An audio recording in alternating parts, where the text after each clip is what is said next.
satu soalan ni dalam beberapa minit. Tapi waktu terlebih lebih cakap lah. Tak kisah. Okey, Jelina. Soalan pertama saya, sewaktu mewakili negara dahulu, apakah perasaan dan semangat yang digenggam dan macam mana boleh terjebak dalam bidang sukan silat ni? Jawapan Saya bermula dalam sukan silat ni seawal didedahkan lah. Jadi didedahkan dengan silat ni seawal umur 12 tahun. So bila dah kata mengikuti latihan yang diajar oleh mak dengan ayah kan. So dari situlah bermula minat saya dalam sukan silat. Cuma bila didedahkan untuk perlawanan ni, saya mula didedahkan pada umur 17 tahun. Pada tu untuk first game saya mewakili Perak dalam sukan semua.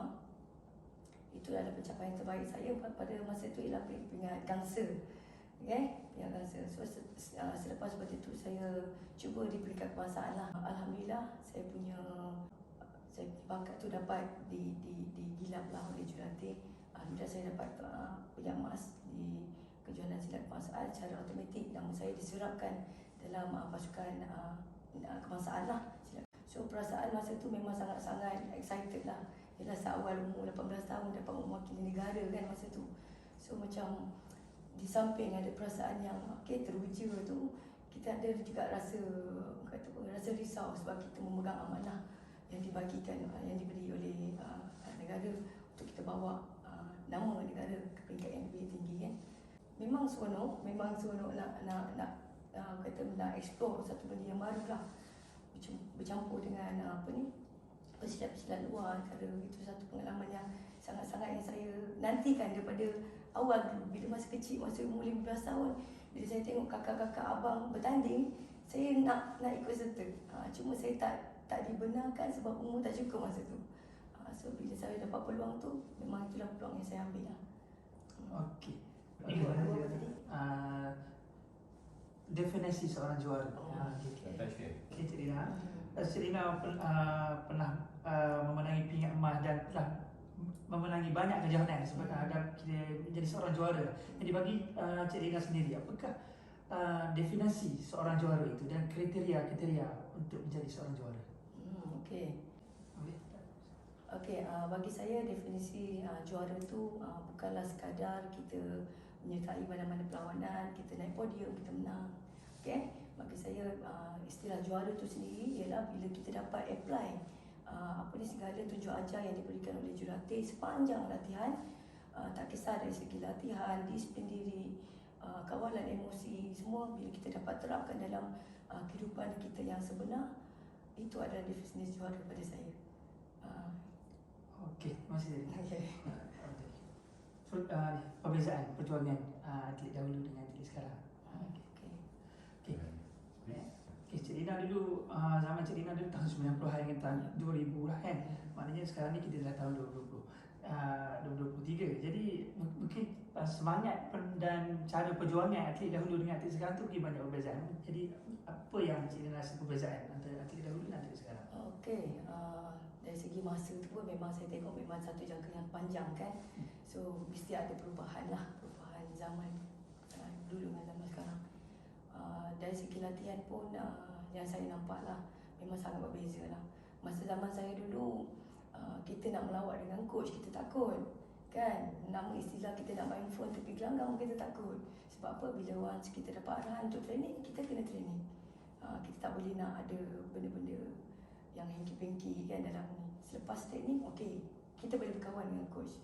So yang saya tengoklah sekarang mungkin faktor media sosial jugalah yang sekarang dah ada TikTok, dah ada Facebook, dah ada IG, yang kita benda tu sikit sebanyak dia melekakan, mungkin melekakan atlet bila training ada benda-benda yang lain yang dia nak fokus kan. Macam saya sendiri dulu bila kata waktu training, latihan memang kena fokus 100%. So macam saya tak pertikaikan lah dengan dulu dengan sekarang. Cuma mungkin dari segi fokus, atlet dulu lebih fokus lah pada apa yang dia nak buat. Alhamdulillah sampai sekarang, apa yang coach ajar dulu daripada awal saya berkecimpung dalam sukan silat sampai sekarang, saya masih praktikkan benda itu kepada anak-anak muda generasi sekarang yang saya train lah. Saya saya tak pernah lupa benda tu. So kat situ pun kita boleh nampak nilai seorang atlet tu, adakah atlet tu berkualiti ataupun atlet hanya sekadar atlet. Itu je. Cik Lina, apakah nasihat terbaik yang Cik Lina boleh berikan kepada atlet generasi hari ini untuk mereka berjaya dalam karier mereka? Okey, atlet sekarang lebih beruntung sebab mereka dapat pendedahan lebih awal kan. Di peringkat sekolah pun mereka dah didedahkan dengan sukan-sukan yang pelbagai. So saya nasihatkanlah untuk atlet-atlet yang baru ni, yang baru nak memulakan karier dalam bidang sukan. Saya nasihatkan supaya mereka ni balancekan antara pelajaran dan minat. Sebab bagi saya sebagai atlet memang karier ni happy kan, tak ada apa-apa masalah, seronok berjumpa dengan kawan, jumpa dengan ramai, melancong ke luar negara. Benda tu memang menyeronokkan. Tapi kena ingat satu masa kita sebagai atlet lagi-lagi sukan silat yang kata lebih terdedah dengan injury, dengan kecederaan. Benda tu bagi saya title seorang atlet tu tak selamanya. So bila dah sampai tahap kita ni performance kita dah makin drop, kita kena fokus apa yang kita nak buat untuk masa depan. Sekurang-kurangnya bila kita ada pelajaran yang bagus, kita ada balance benda tu, so kita mungkin kita boleh dapat kejayaan yang lebih baik. Kalau kata sepanjang latihan tu dia boleh ambil kesempatan untuk belajar macam mana cara mengajar, kan? Kita belajar, kita ambil kesempatan cara mengajar. So kita ambil teknik tu untuk kita apply, untuk kita next untuk masa akan datang. Macam saya sendiri semasa zaman atlet, saya suka tengok coach punya arahan. So saya macam teruja tiap kali training, saya sangat suka tengok cara dia berinteraksi dengan atlet-atlet.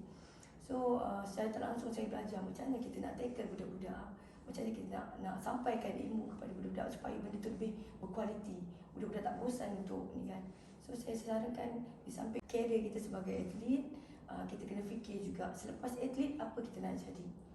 Saya sarankan ambil peluang. Sepanjang kita bergelar atlet, kita ambil peluang apa yang kita boleh bawa untuk masa depan. Okey, dan boleh berikan kata-kata motivasi atau inspirasi kepada atlet? Okey, saya cuma nak bagi tahulah, seandainya kita dah dipilih untuk mewakili negara dalam apa-apa jenis sukan pun, itu kita kena ambil sebagai amanah yang kita pegang. Okey, tak semua ramai orang nak dapatkan title tu. Tak semua orang yang mampu. Tapi once kita dah dapat, tolong ambil benda tu sebagai amanah yang kita kena dengan ada rasa tanggungjawab untuk kita selesaikan dengan cara yang terbaik lah. So sebelum kita berhadapan dengan musuh, benda yang pertama sekali kita nak kena menang ialah menang dengan melawan perasaan sendiri. Okay? Kena adalah sifat sifat yang tak nak mengalah. Bila dah start perlawanan sampai habis, kata selagi kau boleh berjalan, kau buat apa yang patutnya kau buat. Yang coach saya pernah cakap dulu, kalau kaki kanan sakit, tak boleh tendang, guna kaki kiri. Okay, itu yang saya terapkan dalam setiap kali perlawanan, setiap kali berhadapan dengan musuh. Macam nak jadi juara tu bukannya dengan cara berlakon, kena sikit nak ambil kesempatan untuk dapatkan disqualified. No, itu tak ada dalam kamu sebagai seorang fighter. Once kau dah buka, habiskan sampai whistle penangan. Okay? Menang kalah itu adalah nombor 2. Okay? Yang penting semangat juang yang ada dalam diri setiap individu. Okey, terima kasih Lina. Okey, ni dia. Ready? 5, 4, 3, 2, 1, keep. Buka langkah, terus marah. Kejar impian, jadi juara. Okey. Okey. Nice. Okey, alhamdulillah. Ada kat meja apa? Kita ambil kat waist sikit. Sorry, Wih. Mau. Apa dia?